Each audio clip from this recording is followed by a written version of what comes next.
All right, Alexander, from the Daily Caller, this tweet says CNN's at Dana Bash CNN to Adam Schiff about Portland and Kenosha. Quote, do you have any reason to believe that Russia is trying to fuel some of the civil unrest in some of these cities via social media or other methods? Guys, I will put that video link, that tweet with that video link of the CNN interview with Adam Schiff in the description box down below. We cannot play that video for you here because of certain copyright restrictions. We'll get dinged by YouTube if we do. But needless to say, Adam Schiff did go off on the fact that Russia and Trump are now the ones to blame for the months of riots that have plagued the city of Portland, Minnesota, Seattle, Wisconsin, Chicago. All of the riots that have been taking place have been the fault of Russia and Trump. Of course, all the peaceful protests, quote unquote, peaceful protests. That he likes to talk about are Black Lives Matter and Antifa. They're the peaceful protesters. All the violence has been caused by Russia and Trump. So once again, Schiff is invoking the ghost of Vladimir Putin and the fact that he is now pushing Trump to create all this violence in the U.S. Alexander, what do you make of this CNN interview with a very deranged Adam Schiff? Well, I mean, it's completely deranged. I mean, the whole thing is absolutely nonsense. I mean, not just nonsense. I mean, it's just crazy nonsense. I mean, saying that the Russians have some kind of hand in all of this. How are the Russians going to arrange for, riots, Antifa riots in Seattle and Portland? I mean, this is just. I mean, it's just so completely detached from any kind of reality that it leaves you speechless. But let's not try and unpack it and try to understand it, because when it's something as crazy as this, you can't understand it. What you can see, though, is the panic. And there is now, I think, a growing panic on the part of the Democrats. They spent weeks, months telling us that these were peaceful protests, that these were just protests against police brutality.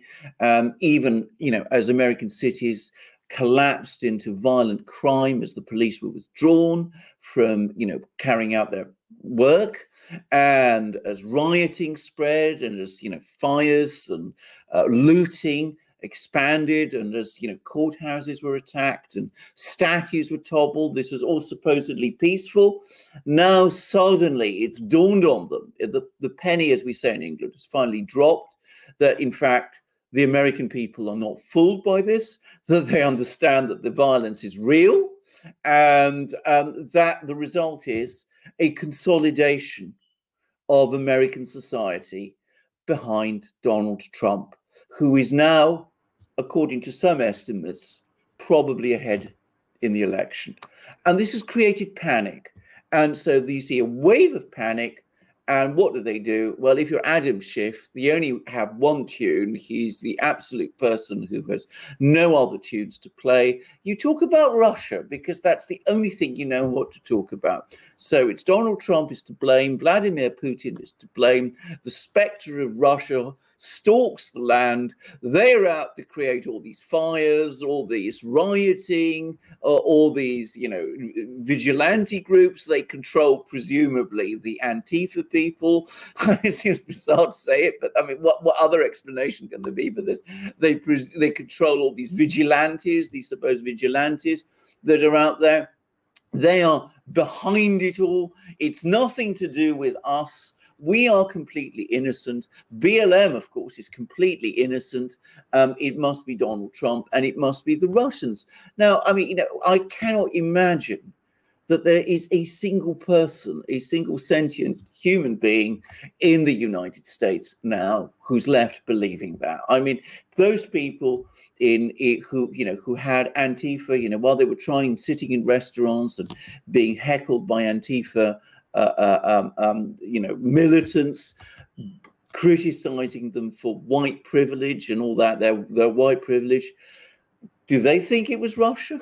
Do they think it was Donald Trump who was involved harassing them in that way? Of course not. So it's a sign of panic, of desperation, and also of the fact that the Democrats are now so digged into this that they don't really have any way out. Yeah. Look, it's pure deflection and projection. Yeah. Whatever the Democrats accuse the opposition of, that's what they're doing. Now, remember when, and I'm going to get to Biden actually in a bit, but remember when Trump was saying via a tweet, actually he tweeted it out, that Obama had wiretapped his hotel and everyone was laughing and making fun of him. I remember that was proven well. Right. That was proven correct. Absolutely. At the end of the day, Trump was right about that. Now, why am I bringing this up? Let me read you a title from Zero Hedge. Trump says plane loaded with thugs under investigation as he claims people in dark shadows control Biden. Let me read that again. Trump says plane loaded with thugs under investigation as he claims people in dark shadows control Biden. This is coming from Zero Hedge. President Trump did an interview with Laura Ingraham the other night, and he made some interesting claims, which reminded me very much of that wiretap, that Obama wiretap tweet that everyone once again made fun of, but was proven to be 100% true. Let me read you real quick, Alexander, what Trump said, and you can comment on that, and then we'll move to Biden. Speaking with Fox News' Laura Ingraham, Trump said that somebody got on a plane and traveled to the Republican National Convention last week, where groups of thugs were filmed harassing and chasing attendees following the event, including Senator Rand Paul, Republican Kentucky, and his wife. Quote, "We had somebody get on a plane from a certain city this weekend, and in the plane, it was almost completely loaded with thugs wearing these dark uniforms, black uniforms with gear, and this and that," end quote, said Trump, who added that the matter is, quote, under investigation, and that he couldn't discuss the matter further, telling Ingraham, "I'll tell you sometime," end quote. Quote, there were like 7 people on the plane, like this person, and then a lot of people were on the plane to do a big damage. Planning for Washington, interjected Ingraham. "Yeah, this was all happening," Trump replied.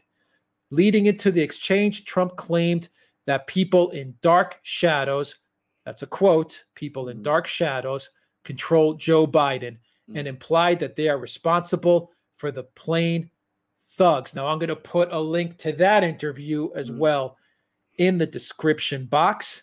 Once again, remember what he said about Obama. Remember how Trump expresses himself. And he may not mean that Joe Biden is being directly controlled by a puppet master who's sitting behind him, or people in the shadows sitting behind him, directly behind him, telling him to say this and that, even though it could be a possibility given Joe Biden, the candidate that we see in front of us every now and then broadcasting from his basement. But Trump is definitely hinting at the fact that there are political forces or oligarch forces or deep state forces that are pushing this violence onto the American public, and Joe Biden, whether he knows it or not, is fueling the flames of violence. What do you make of this? Well, let me first, there's a lot to say here, but first of all, let me talk about that famous tweet, at least famous to me tweet, that Trump made in March 2017, when he said that he'd found out that during the election campaign, his telephone had been wiretapped, and that this had been that there'd been surveillance. I wrote an article for the Duran at that time. I said he was the president of the United States. I was sure what he was saying was true, because I was sure that as the president of the United States, he was receiving information, and I didn't for a moment doubt that he was telling the truth about this. And then, of course, a day later, Obama came along and gave a long statement, which everybody wrote about as a denial. And so, that Obama had denied that there was any actual wiretapping. And of course, I passed that statement very carefully. Again, you can find the article in the Duran. And I pointed out that, in fact, Obama's denial was not really a denial at all. It was in fact, practically an admission. Everybody ridiculed it. Trump was telling the truth. And I am sure that this story, this latest story, is very similar. Now, I'm not going to get into the the details of this about planes and things of this kind. But I'm going to make a few quick observations. Firstly, Donald Trump, like with that other story about the wiretapping, is the president of the United States.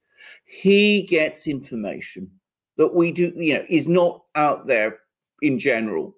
I mean, if he says there is a plane full of provocateurs and agents, when I say agents, I mean, people who are thugs, he calls them. That's something which we should take very seriously because of the kind of access to information that he has.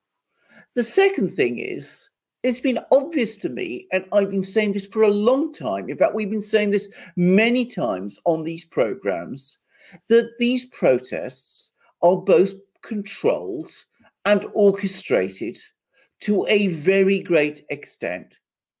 And the third thing I will say is that if you remember that incident, we talked about it a few days ago in another program with Rand Paul coming out of the Republican convention after he's given his speech, and he's harassed.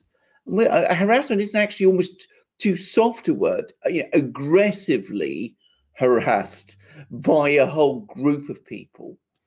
And he himself, Rand Paul, said that he thought these were not people from Washington, that these were not local people, that they'd actually come into Washington to do this. In other words, that they'd been brought in.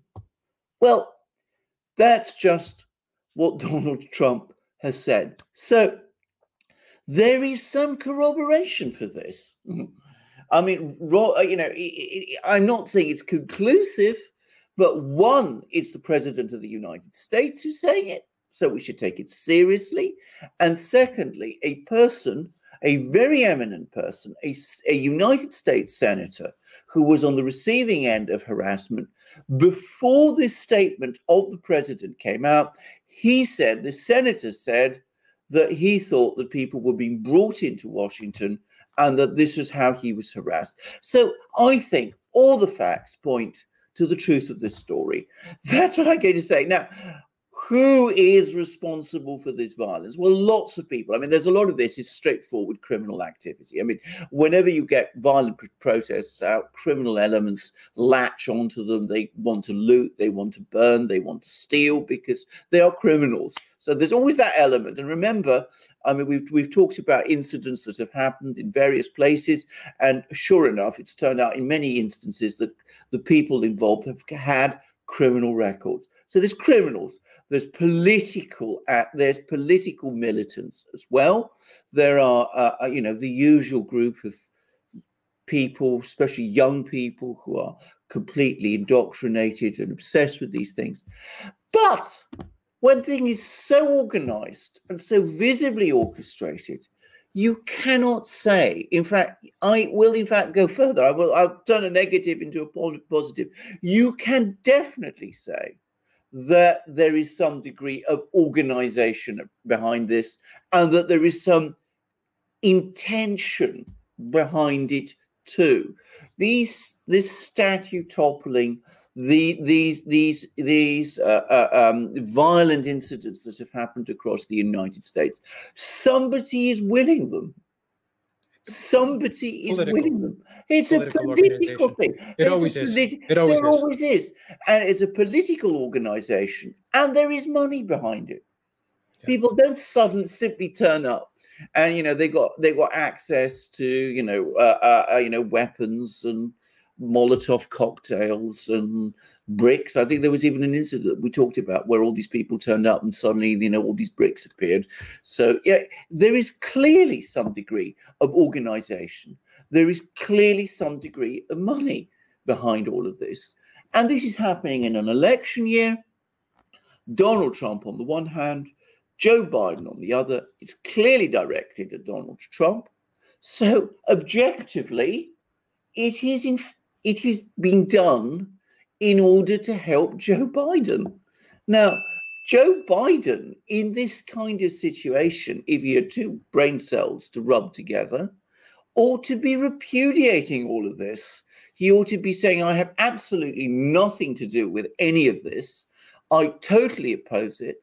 I believe in the American system of law and justice and proper policing, and that's what I've always stood for.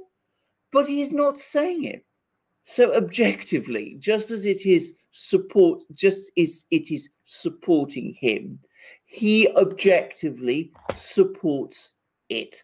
Now, that's a complicated and long answer, but, there was a lot of things that you said in your question. I hope I've answered them clearly. Well, I pretty much just read what Trump said to Laura Ingraham the other night. And I always preface it by saying you have to, when you read Trump's statements, you can't, read them verbatim. I mean, you always have to parse Trump's words because he does speak it with a different sense of style. And when he says dark shadows, he meant, like when he said wiretap, he says wiretap, but it means something else. But his point, he wants to get his point across. That's what makes Trump such a master marketer. Well, he uses words, and some people take them literally, but Trump is trying to get a message across. And at the end of the day, he will be proven right. So when he says dark shadows and thugs, he may not mean the kind of thugs that we have in our head when we think of a literal thug, even though they may be thugs. Well, he may be talking political operatives. He may be talking professional agitators. Yes. I've seen these people in Greece. I know what a professional agitator looks like. So there are people that get paid. So have I. Absolutely. I mean, Ukraine's an example of it. There are professional agitators in Ukraine. People like that absolutely do exist, and they move from place to place and from country to country, and they absolutely exist, and they are a real danger.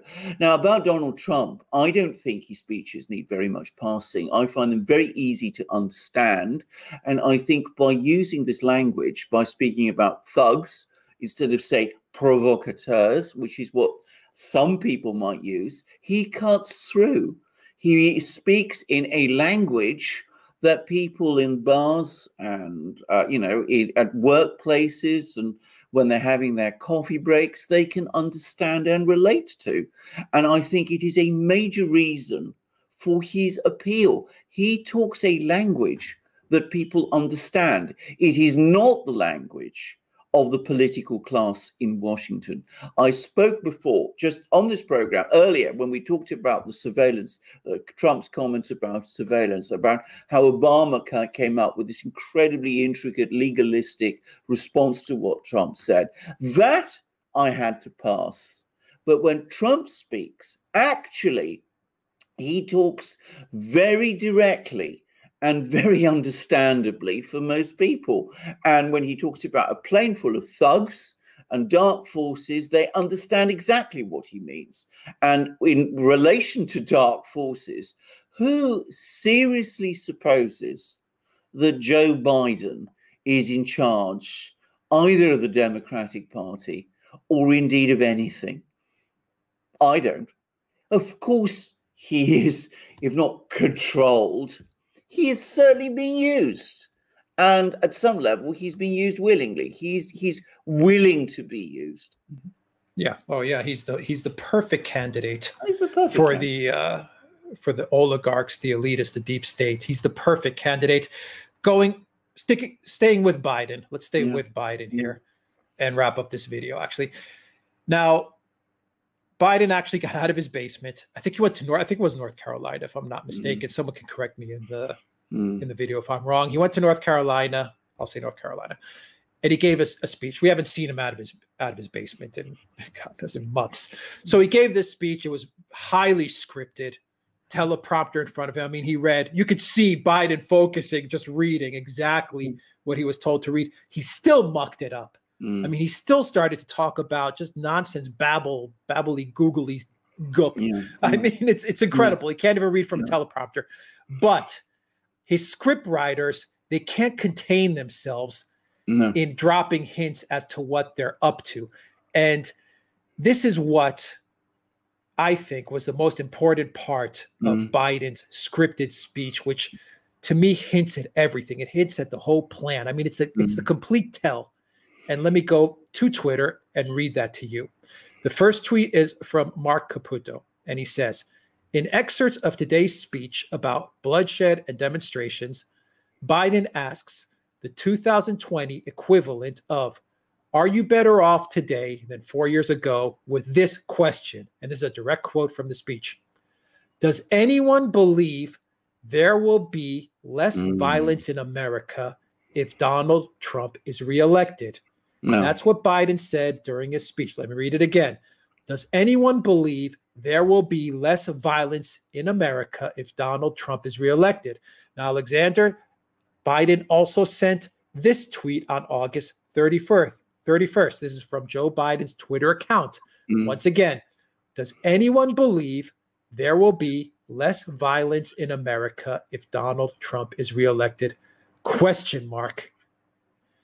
This is Biden's handlers, his speechwriters, his dark shadows, basically telling America, vote for Biden. This is how I read it. Vote for Biden or else. Now, what does this tell you? Well, it's an incredible excerpt from a teleprompted scripted speech, Alexander. Yes. I mean, frankly, it makes it sound like a protection racket, isn't it? You must vote for Joe Biden if you want peace and quiet, because if you vote for any other guy, well, you're going to have all kinds of trouble. I mean, it's an appalling, actually, speech. By the way, can I just say again, we're talking about language. Donald Trump speaks his own language. He talks directly to people. Joe Biden hides behind scripted speeches written for him by other people and teleprompters and all those sort of things. So that's a fundamental difference. Donald Trump is his own man. Joe Biden is not. So that already shows you an important difference between the two men. But this particular quote that you said is the single most disastrous and revealing quote in what I thought, by the way, altogether was a completely disastrous speech. I thought that instead of, coming out like a president and saying, I stand, I stand for the American people. I believe they're entitled to peace in their homes. I completely repudiate all of this that's been going on. And, you have my absolute promise as president of the United States, if I'm elected, that I will bring this all to a complete end. What he does is he attacks Donald Trump,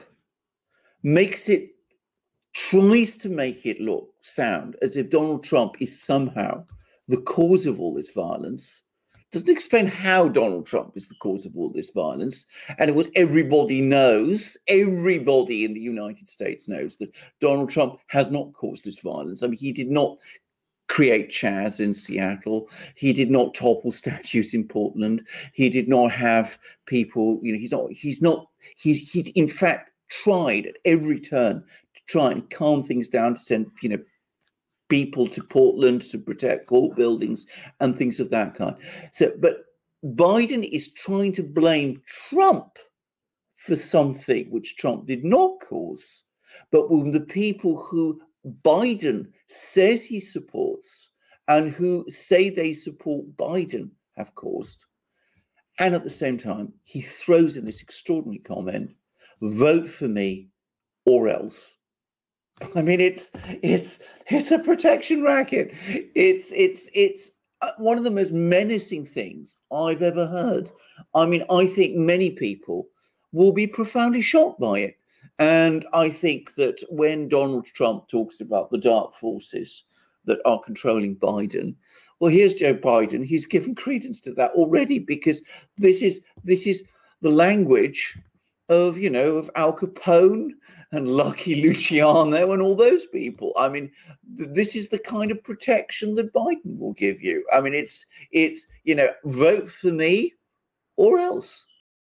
It's the language of a party, of an oligarchy that has accepted the fact that under a free and fair election process, rooted in the Constitution, in the Electoral College, they will lose. Yes. And I think they're going all in, and they're just basically telling the American people. I think they're just putting it out there. They're telling the American people, look, vote for Trump. If you vote for Trump, we're just going to tear the country apart. We know we're going to lose. So either way, we're either going to tear the country apart, win, we're going to tear the country. We're going to tear the country apart, lose. But we know we're going to lose, and so we've put Biden in this position. This is my theory. In this position as the candidate, because Biden is going to protect the Obamas, the Clintons, and this elitist class, because Trump can't really go after all the stuff that they've done. The elite. Biden is kind of sitting there blocking the DOJ and the Trump White House of really draining the swamp by going after these really big fish, because Trump can't really attack a presidential candidate. They can't really go after a presidential candidate. So, he's kind of sitting there as this stopgap, and they're just saying, look, we're going to tear the U.S. apart. We're going to lose. We're going to tear it apart. But you're not going to be able to get the people that we're trying to protect, which is, Messiah Obama and High Priestess Hillary and Bill and all these other guys. That's how I'm trying to rationalize the choice of Biden now and where we're heading come November. Well, you could also see these comments as a threat, basically saying to Donald Trump and Durham and Barr and all these people, come after us, and there will be all hell to pay. I mean, this is one way of interpreting this. And certainly, I think that's certainly what some of them are thinking. I mean, I have to say, I thought that it was a disastrously ill-judged comment, in a disastrously ill-judged speech. I think people who would be looking at this, and there are millions of people in America who follow the news, this idea that people in the United States don't follow what goes on in their own country is complete myth. That's my own view, anyway. Well, I mean, I'm sure of it. So they will be following all of this, and they will say, but Joe Biden, he's not really there to stop the violence, to bring order and, law and proper government, orderly government to our country. He's threatening worse. He's going to make things even worse for us. He is supporting the forces of chaos. He's trying to scare us into voting for him. He's trying to intimidate us into voting for him. And what that will do is it will make people want to do the opposite. They will want to vote against him for Donald Trump. It's a remarkably ill-judged comment. And it shows both the desperation, I think, because I think there is now growing desperation of the people who support him and of the inner group and the inner group within the DNC. But also it shows their total nihilism and their willingness, as you correctly say, to bring everything smashing down in order to protect themselves and to stop Donald Trump. I mean, they're prepared to destroy everything, to bring down the temple, if you like, on their own heads in order to prevent them being brought to account for the things they have done and for Donald Trump to be elected. They've been behaving like this, essentially, ever since 2016, when they refused to accept the legitimacy of Trump's election victory. And now it's escalated to this point where they're actually threatening the American people and saying to them, if you vote for Donald Trump, there'll be all hell to pay, with the implication it'll be from us. Yeah. All right, we'll leave it there. Alexander Mercouris, thank you very much, guys. Please subscribe to the channel. Please donate to us on PayPal, Patreon, and subscribe. Start your donation. Really helps out this channel a whole lot, and we need your help. Also, please go to the Duran shop, pick up some merchandise, magic mugs, enamel mugs, new T-shirts, new polo shirts, all kinds of good things. And Alexander, please go to Patriotic Legacy. Pick up a Patriot Beacon 3. They're having a contest. Use Duran 20 If you use that code Duran20 at checkout, you'll get 20% off the Patriot Beacon 3 and anything else you purchase from Patriotic Legacy. And you're automatically entered into a contest to win a new Patriot Beacon 3 Purple, as well as a magic mug with the USA flag on it. So you make a purchase from Patriotic Legacy, you get 20% off, and you get registered to win a Patriot Beacon 3 and a Duran Magic mug. Hopefully you will win. We hope that whoever watches this video all the way to the end registers and wins that Patriot Beacon 3 Purple. Alexander, real quick. Yeah, here it is. This is the Patriot Beacon. It is what Americans call a flashlight. In Britain, we call it a torch. It's got this incredibly powerful beam. It's the best torch in the world. You can see incredible distances in the darkest places with it. You can actually dim it a little if you need to because you've got people nearby, or you can have it flashing if you want to alert people to the fact that you are there. I walk with it whenever I go out in the dark. I was on a walking holiday in the Peak District in England last week, and it was invaluable to be there. And if you get lost, you've also got a compass in the handle, which is incredibly useful. It's solar powered, so it never actually fades on you. You can be absolutely rely on it in all places. It's got a port, so if you need to recharge your smartphone or your tablet or perhaps your laptop, you can do it. It's also an incredibly useful tool. You need to break a windscreen, for example, because you see a car and people are in it and there's been an accident. You can do it very easily, very well with this hammer. And it's even got a seatbelt cutter, so that you can get people out fast.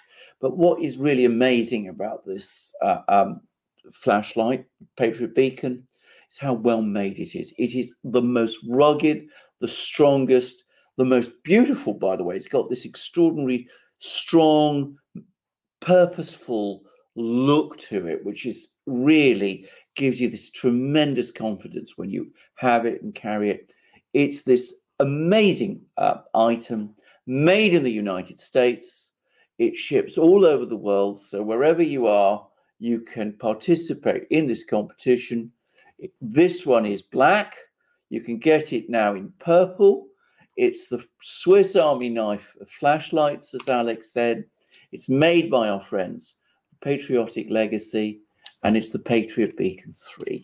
And it comes with a mug, which is this mug, a Duran mug with a flag of the United States. So you can't possibly not participate in this competition. You get your Patriot Beacon, you get your Duran mug with the flag of the United States. There's lots of other mugs like that. You can see this is one of Greece, smaller mug there. We've also got enameled mugs. This is one of Germany, and they're incredibly useful, by the way, when you're on walking holidays, because enamel mugs are the perfect things for that. And you can also find amazing shirts, and Alex is expanding the range of shirts with new embroidered shirts, and we've got amazing hats. We've got truckers' hats and baseball caps and embroidered hats, and we've got amazing videos too. So you can find all of these things in our shop. You can support us by coming to our shop, and you must never forget to get yourself the Patriot Beacon 3, the absolute best flashlight in the world, made in the United States by our friends at Patriotic Legacy.